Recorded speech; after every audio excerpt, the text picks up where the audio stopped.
반갑습니다. 오랜만에 오후 예배 서는 것 같은데요. 말씀을 나누도록 하겠습니다. 오늘 본문은요, 제자들을 예수님께서 보내시는 그런 장면입니다. 그래서 우리 7절 말씀 한번 같이 볼까요? 보면 같이 읽어볼까요? 시작. 12제자를 부르사 둘씩 보내시며 더러운 귀신을 제어하는 권능을 주시고. 아멘. 여러분, 하나님께서 제자들을 부르십니다. 제자들을 부르시는데 그 부르심에 응답해서 예수님을 따라가죠. 우리의 모든 그리스도인, 모든 성도들은요, 복음으로 하나님 앞에 부르심을 받습니다. 그리고 모든 그리스도인, 모든 성도들은 제자의 삶을 살아가게 됩니다.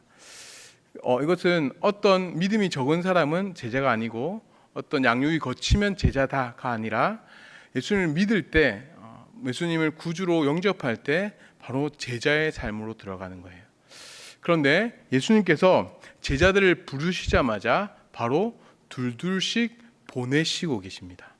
그러니까 제자로 부르심을 받은 자들은 부르심과 동시에 보내심도 당하고 있다는 거예요.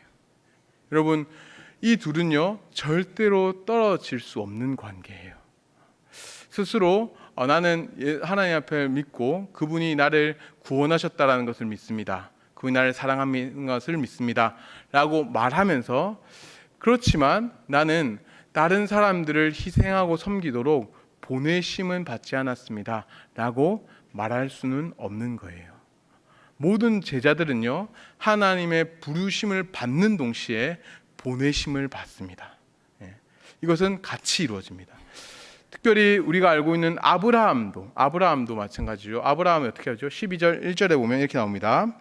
여호와께서 아브라함에게 이르시되 너는 너의 고향과 친척과 아버지 집을 떠나 내가 내게 보여줄 땅으로 가라. 하나님께서 아브라함에게 나타나셔서 부르십니다. 그러자마자 뭐라고 말씀하시죠? 내가 내게 보여줄 땅으로 가라라고 말씀하시죠. 아브라함뿐만 아니라 모세도 그렇죠. 모세도 타는 떨기나무 앞에서 모세를 부르십니다. 신을 벗으라라고 부르신 다음에 바로에게 가라라고 말씀하시죠. 이렇듯 모든 제자들은 하나님의 부르심을 받은 자들이고 또 부르심과 동시에 세상으로 보내심을 받은 자들인 거예요. 여러분들도 예수님의 보내심을 받은 자들입니다. 어디로요? 여러분들의 삶의 터전 속으로, 여러분들의 직장과 여러분의 가정과 여러분이 다니는 모든 공동체로 하나님은 여러분들을 보내시고 계십니다. 혹자들은 이렇게 생각합니다. 아니요, 내 삶의 터전은 하나님이 보내셨다기 하기보다 내 삶의 터전은 내가 노력해서 내가 선택했습니다 라고 생각합니다. 여러분, 이 부분은 어느 부분은 맞는 말입니다. 내가 노력했기 때문에 내가 좋은 대학을 갈 수 있었고, 내가 노력했기 때문에 좋은 직장에 들어갈 수 있었죠. 노력했기 때문에 이루어진 결과는 맞습니다. 그런데요, 여기 내면 안에는 한 가지 진실이 있습니다.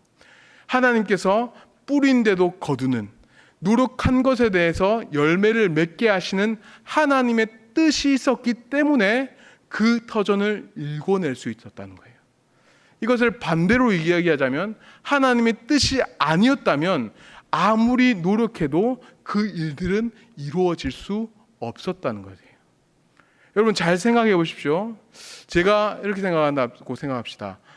제가 저는 이제부터 열심히 잘생겨지도록 노력하겠습니다. 그러면 차은우와 같은 배우가 될 것 같아요 라고 이야기한다면, 비웃으신 분 몇 분 계신데, 맞습니다. 비웃을만 하죠. 절대 일어날 수 있는 일이 아니기 때문에, 노력한다 해도 이루어질 수 있는 일이 아니기 때문에 당연히 그렇겠죠. 근데 반대로 우리 초등부에 그런 애가 있는지 모르겠지만 엄청 잘생긴 애가 있는 거예요. 누가 봐도 차은우 닮은 애가 있는데 그 애가 이야기하는 거죠. 저는 노력해서 차은우 같이 잘생긴 배우가 되겠습니다 라고 이야기한다면 여러분들은 그렇게 할 수도 있겠구나 라고 여길 겁니다. 그렇죠. 마찬가지입니다. 여러분의 삶을 노력해서 여러분의 삶의 터전을 일궈낸 것은 맞습니다. 하지만 그것은 모두 하나님 뜻 안에, 하나님의 원하심 안에 그것이 이루어졌다는 사실입니다. 여러분들은요, 하나님의 뜻 안에서, 하나님의 보내심 안에서 여러분의 삶의 터전으로 보내신 받은 것입니다. 왜요? 그 터전 안에서 하나님 나라와 그 뜻을 이루어내게 하시기 위해서. 여러분들은 그냥 삶을 살면서 살아가기 위해서 보내심 받은 것이 아니라 하나님 나라와 그분의 뜻을 위해서 여러분의 각자의 삶의 터전 가운데 보내심을 받은 것입니다. 근데 여러분, 제가 이런 말을 하면요, 한옥 이런 사람 이런 이야기를 합니다. 강사님, 그것은 너무 두루뭉실한 이야기입니다. 너무 추상적인 이야기입니다. 너무 환상을만 이야기하는 말들입니다.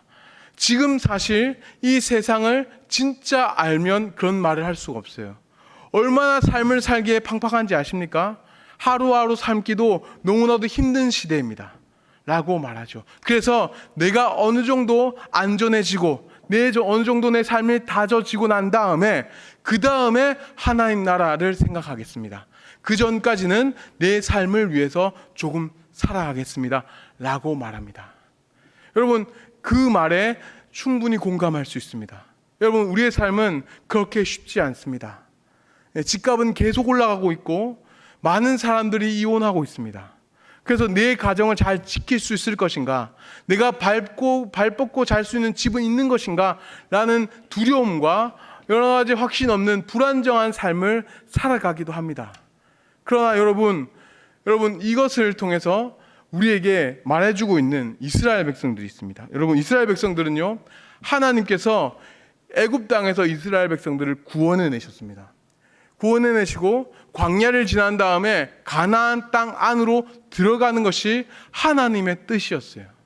그것이 하나님이 가나안 땅으로 이스라엘 백성들을 보내셔서 하나님 나라를 이루어내는 것이 그 이스라엘 백성들에게 원하시는 하나님의 뜻이었습니다. 그런데 소리가 들립니다. 가나안 땅 가보니까 큰 민족들이 있더라. 그리고 그들은 엄청나게 강한 무기를 가지고 우리를 죽일 수 있다라고 얘기하는 거예요. 그래서 이스라엘 백성들 가운데 두려움이 엄습합니다. 두려움이 엄습해서 어떻게 이야기합니까? 민수기 14장 2절 3절 같이 한번 볼까요? 시작. 이스라엘 자손이 다 모세와 아론을 원망하며 온 회중이 그들에게 이르되 우리가 애굽 땅에서 죽었거나 이 광야에서 죽었으면 좋았을 것을 어찌하여 여호와가 우리를 그 땅으로 인도하여 칼에 쓰러지려 하는가? 우리가 천대가 사로잡히리니 애굽으로 돌아가는 것이 낫지 아니하냐. 여러분, 두려움에 사로잡혔습니다. 그 자기의 생존의 의미가 사라지게 된 거예요. 자신이 생존할 수 없다라는 그런 두려움에 사로잡힌 것입니다. 그래서 어떤 마음이 생깁니까? 하나님이 원하셨던 비전, 하나님이 원하시는 뜻이 밀려나게 돼요. 이들이 뭐라고 말하고 있죠? 우리가 애굽 땅에서 죽었거나 이 광야에서 죽었으면 좋았을 것을. 하나님의 뜻이 사라져버린 것입니다. 뿐만 아니라 어찌하여 여호와가 우리를 그 땅으로 인도하여 칼에 쓰러지게 하려 하는가. 여러분, 하나님의 뜻은 그 땅에 가서 하나님 나라를 이루는 것이 하나님의 뜻이지만 그 두려움으로 인해서, 삶의 여러 가지 생존에 대한 두려움으로 인해서 하나님의 비전은 잊어버린 채 하나님이 우리를 죽이려 하는구나 라고 원망하고 있는 이스라엘 백성인 것입니다. 여러분들은 어떻습니까? 여러분의 삶 가운데 여러 가지 문제들이 있을 것입니다. 여러분의 재정적인 문제들, 가정의 문제들, 여러 가지 삶의 건강의 문제들, 여러 문제들이 여러분들을 봉착해 있을 것입니다. 그런데 그 문제로 인해서, 삶의 두려움으로 인해서 여러분, 하나님이 여러분이 원하시는 뜻, 여러분을 향한 하나님의 비전, 여러분을 향한 하나님의 사명을 잊어버리고 있지는 않습니까? 여러분을 통해서 여러분의 삶의 터전 속에서 하나님 나라와 하나님 뜻을 이루는 것이 하나님이 원하시는 비전과 하나님의 뜻인데, 내 삶에 치여서, 내 삶의 문제에 치여서 그것을 잊어버린 채 어쩔 수 없이 생존을 위해서 살아가야만 하는, 생존만 추구하며 살아가는 그런 인생을 살고 있지 않습니까? 여러분, 아닙니다. 여러분, 아닙니다. 여러분들의 삶을 살아가는 이유는 그분의 나라와 그분의 뜻이 이루게 하기 위해서인 것입니다. 데이빗 리빈스턴이라는 선교사님이 있습니다. 이분은 아프리카 선교사님이신데요. 아프리카 선교를 앞장섰던 그런 선교사님. 이분이 어느 날 선교를 하시다가 사자에게 물린 거예요. 개가 아니고 사자예요, 사자. 얼마나 극심한 상처를 입었겠죠. 그리고 당시에는 그렇게 의료가 발달됐던 시기는 아니었을 겁니다. 그리고 오지기 때문에 제대로 치료를 받을 수 없겠죠. 그래서 많은 사람들이 이것을 보면서 이런 이야기를 했습니다. 곧 죽을 것이다. 이 선교사님은 곧 생애를 마감하게 될 것이다. 장례를 준비해야 된다라는 이야기를 했습니다. 그런데 이 선교사님이 한 말이 있습니다. 같이 한번 읽어볼까요? 시작. 사명자는 그 사명을 이루기까지 죽지 않는다. 여러분, 제가 대학교 1학년 때 이 일화를 들었는데요, 한동안 제 좌우명 같았어요. 사명자는 죽지 않는다. 여러분, 이 선교사님이 왜 그토록 그 죽음의 위기 앞에서 두려워하지 않고 당당하게 그 죽음과 맞설 수 있었습니까? 자신은 알았던 거예요. 하나님이 주신 비전, 하나님이 주신 사명을 자기 마음 가운데 깊게 품고 있었기 때문입니다. 자기는 그저 생존을 위해서 살아간 삶이 아니라 하나님의 비전을 쫓아 살아간 삶인 줄 확신하고 있었기 때문에 죽음의 위협 앞에서도 나는 죽지 않을 것이다 라고 말할 수 있었던 것이죠. 그리고 실제로 이분은 죽지 않고 끝까지 아프리카 선교를 이어가십니다. 여러분, 이것은 단순히 목회자나 선교사에게만 나타난 징조는 아닙니다. 우리 모든 성도들에게 하나님은 하나님의 비전을 보이시고 하나님의 뜻대로 살아가기를 계속적으로 여러분들을 요구하고 계시다는 거예요. 여러분 아시다시피 여러분 주기도문이 어떤 기도입니까? 예수님이 우리에게 가르쳐 주신 기도가 바로 주기도문입니다. 그런데 주기도문을 시작하면서 가장 처음 일어나는 기도 제목이 뭐냐면 이름이 거룩히 여김을 받으시오며 나라가 임하옵시며 뜻이 하늘에서 이루어진 것 같이 땅에서도 이루어지이다. 여러분, 예수님이 우리의 상황을 모르실까요? 예수님이 제자들이 어떤 상황에 처해질지 모르고 계십니까? 여러분, 예수님이 여러분들이 어떤 재정적으로 힘들지, 건강에 어떤 문제가 있을지 모르실까요? 그래서 그런 기도는 하지 말라고 하시는 걸까요? 아니라는 거예요. 여러분, 왜 예수님이 다른 기도가 아니라 가장 먼저 이 기도를 하고 있습니까? 여러분들을 향해서 너희들은 그렇게 생존을 위해서 그것을 생존을 위해 아둥바둥하며 두려워하며 살아가는 존재가 아니다. 너희들은 하나님 나라를 위해 살아가는 존재다 라고 말씀하시는 거예요. 그래서 기도하라는 거예요. 이름이 거룩히 여김을 받으시오며 이 땅 가운데 하나님의 이름이 만홀히 여겨지는 이 땅 가운데 그분의 이름이 거룩히 여김을 받도록 기도하라는 거예요. 여러분의 삶의 터전 가운데 하나님의 나라가 이루어지도록 여러분의 삶 가운데 기도하라는 거예요. 여러분의 삶 가운데 그분의 뜻이 하늘에서 이루어진 것 같이 땅에 이루어지도록 여러분 기도하라는 거예요. 그것이 가장 여러분들이 살아가는 삶의 목적이기 때문에 그것을 첫 번째 순위로 들고 기도하라고 하는 것입니다. 사랑하는 여러분, 여러분 이 사실을 믿으십시오. 여러분을 그냥 생존을 위해서 살아가는 존재가 아니라는 사실, 여러분들은 하나님께서 보내시고 계시다는 사실, 영원한 하나님의 원대한 계획 안에 원대한 비전을 쪽에서 여러분들을 보내고 있다는 사실을 믿으십시오. 그래서 여러분 세상 사람들처럼 어떻게 하면 잘 살 것인가에 고민하는 자들이 아니라 주님의 나라가 여러분의 삶의 터전 가운데 어떻게 하면 이루어질까 고민하며 살아가는 저와 여러분들 되시기를 주님의 이름으로 축원합니다. 두 번째로 여러분, 예수님께서는요 보내시기도 하시지만요 반드시 보낸 자들에게 주시는 분이십니다. 여러분 오늘 본문 7절 다시 한번 보겠습니다. 7절 보면요 같이 한번 읽을까요? 다시 한번 읽겠습니다. 시작. 12 제자를 부르사 둘씩 보내시며 더러운 죄인을 제어하는 권능을 주시고, 여러분 보십시오. 12 제자를 부르시고 나서 보내시고 끝이 아니에요. 뭐라고 합니까? 더러운 귀신을 제어하는 권능을 주신다는 거예요. 그 일들을 감당할 수 있는 능력을 주신다는 것입니다. 여러분 심지어 8절 9절에 보면 이런 말이 나옵니다. 명하시되 여행을 위하여 지팡이 외에는 양식이나 배낭이나 전대의 돈이나 아무것도 가지지 말며 신만 신고 두벌 옷도 입지 말라 하시고, 여러분 물론 이 단어를 그냥 고지고대로 들어서 옷 2벌 이상 사면 안 되는구나. 저축하면 안 되는구나. 이렇게 해석해서는 안 됩니다. 이건 문화적인 해석이기 때문에 그렇게 해석해서는 안 되겠지만 여기서 말하고 있는 바는 이겁니다. 아무것도 가지지 말며 입지도 말라. 왜요? 하나님이 주실 것이기 때문에. 하나님이 모든 것들을 필요한 모든 것들을 채우실 것이기 때문에 아무것도 가지지 않아도 된다. 아무것도 입으려고 하지 않아도 된다 라고 이야기하시는 것이죠. 여러분, 하나님이 우리 모든 필요한 것들을 채우실 것입니다. 그분의 나라와 그분의 뜻을 위해 살아가면요, 그분은 우리의 필요한 모든 것들을 채우실 거예요. 특별히 여러분, 우리도 잘 알다시피 한국에는 주한미군이 있습니다. 주한미군. 이 주한미군은요, 미국에서 보내심을 받아서 한국에서 거주하면서 한국과 같이 북한의 공격에서 방어하고 있지요. 그런데 주한미군이 한국에서 사니까 내 힘으로 알바를 하고 직업을 가져서 돈을 번 다음에 이 돈 가지고 생활하면서 지켜야지 하지 않지요. 명확히 그 주한미군은요, 미국의 모든 지원을 받습니다.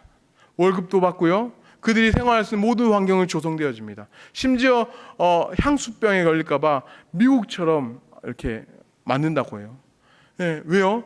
미국에서 보내심을 받았기 때문입니다. 여러분, 우리도 마찬가지예요. 여러분, 우리는요 어떤 자들입니까? 빌립보서 3장 19절 20절에 보면 이렇게 나옵니다. 그들의 마침은 멸망이요 그들의 신은 배요 그 영광은 그들의 부끄러움에 있고 땅의 일을 생각하는 자라. 그러나 우리의 시민권은 하늘에 있는지라. 거기로부터 구원하는 자 곧 주 예수 그리스도를 기다리노니. 여러분, 앞부분에 이야기하는 거예요. 하나님을 믿지 않고 그리스도 안에 속하지 않는 그런 자들은 땅에 속해 있기 때문에 땅의 일만 생각합니다. 땅에서 얼마나 잘 먹고 잘 사느냐가 그들의 목적입니다. 그러나 너희는, 그러나 우리는, 우리의 시민권은 땅에 있지 않고 하늘에 있다. 너희의 나라는 하나님 나라다. 절대로 망하지 않고 쇠하지 않는 나라, 하나님 나라가 여러분들의 나라다. 여러분, 여러분들을 가장 사랑하시고 가장 여러분들을 이해하실 뿐만 아니라 가장 지혜로우신 예수 그리스도가 여러분들의 왕이십니다. 그런 분이 다스리는 나라에 여러분은 속해 있어요. 그래서 여러분들이 그분의 나라에 속해 있기 때문에 어떤 곳에 파송되든 어떤 곳에 보내지게 되든 상관없이 그분은 여러분들의 모든 필요를 채우실 겁니다. 여러분들의 모든 필요를 채우실 뿐만 아니라 풍족하게 채우실 것입니다. 그것이 하나님의 사랑이기 때문입니다. 여러분, 앞서 주기도문에 이야기했지만 하나님 나라를 구합니다. 그러고 나서 뭘 구합니까? 일용할 양식을 주시옵고. 이것은요, 내가 하나님 나라를 다 구했기 때문에 1번 기도 제목 끝났으니까 2번 기도 제목이니까 일용할 양식, 내가 원하는 거 구해야겠다, 이런 의미가 아닙니다. 이것은요, 내가 하나님 나라를 위해 그분의 뜻이 내 삶 가운데 이루어지기 위해 소망하며 그것을 위해 살아가면요, 하나님께서 우리의 필요한 모든 양식을 채우실 거기 때문에 그것을 위해서 기도해라라고 얘기하는 거예요. 여러분들이 하나님 나라와 그 뜻을 위해서 살아가면요, 절대로 부족함 없이 여러분 그 삶을 살게 될 것입니다. 그 사실을 믿으십시오. 여러분들이 가장 지혜롭고 여러분들을 가장 사랑하시는 왕이신 그리스도를 믿으십시오. 그래서 그 보내심을 인정하시기를 바랍니다. 뿐만 아니라 여러분, 제가 이 정도 이렇게 얘기하면요, 이런 생각이 들 수 있습니다. 강사님 말이 맞습니다. 하나님 보내신 건 맞습니다. 그리고 내 필요한 모든 것을 하나님이 채우실 것은 맞습니다. 그런데 문제가 하나 더 있어요. 그것은 내가 복음을 전하기에 합당하지 않는 것 같습니다. 저는 성경에 대해서 잘 모르고요, 또 복음에 대해서 그렇게 많이 믿고 있지는 않습니다. 그리고 내 성품도 좀 부족한 것 같아요. 그래서 조금 더 훈련되고 좀 더 나아진 다음에 이 일을 감당하겠습니다 라고 생각하실 수 있어요. 여러분, 그런데 오늘 본문 이 제자들은 어떤 자들이었습니까? 여러분, 물론 그 이후에 사도행전에서는 제자들이 놀랍도록 변화되죠. 그런데 그 변화되기 전 상태들이에요. 이들은요, 복음을 제대로 이해하고 있지 못합니다. 이후에 보면 아시겠지만 이 제자들은요, 스스로 높아지려고 싸우는 자들이었습니다. 또 예수님이 붙잡히실 때 예수님을 버리고 도망하는 자들이었어요. 그런 제자들이었다고요. 근데 그런 제자들에게 하나님이 주시자 그들이 어떻게 하고 있습니까? 우리 12절 13절 같이 한번 볼까요? 시작. 제자들이 나가서 회개하라 전파하고 많은 귀신을 쫓아내며 많은 병자에게 기름을 발라 고치더라. 여러분, 제자들의 어떤 능력과 상관없이, 제자들의 어떤 모습과 상관없이 하나님이 예수 그리스도께서 권능을 주심으로 인해서 이들은 이 모든 일들을 감당하고 있는 것입니다. 여러분, 이것이 저에게는 굉장한 위로가 됐어요. 여러분, 제가 사역을 하면서 지금도 그렇지만 계속 고민하는 것은 내가 합당한가였어요. 내가 이 복음 사역에 합당한 목회자로 설 수 있는가였습니다. 그런데 여러분, 하나님 뭐라고 말씀하십니까? 내가 줄 것이다. 내가 모든 권능을 주실 것이다. 네가 말하는 모든 말들을 내가 가르칠 것이다 라는 거예요. 여러분들도 마찬가지입니다. 여러분 입이 어눌하다고 생각하십니까?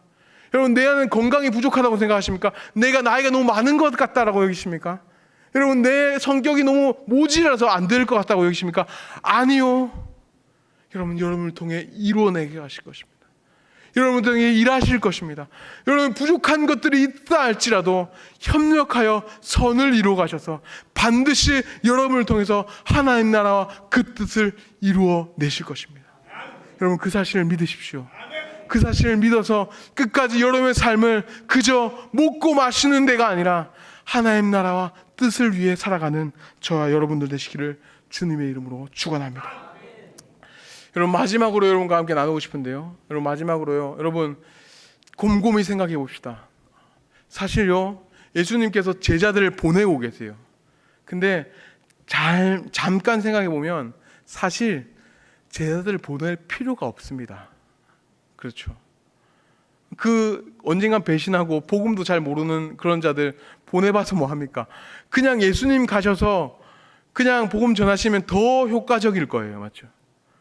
마찬가지로 여러분, 제가 설교단에 서서 설교를 하지만요, 제가 설 이유는 없습니다. 네.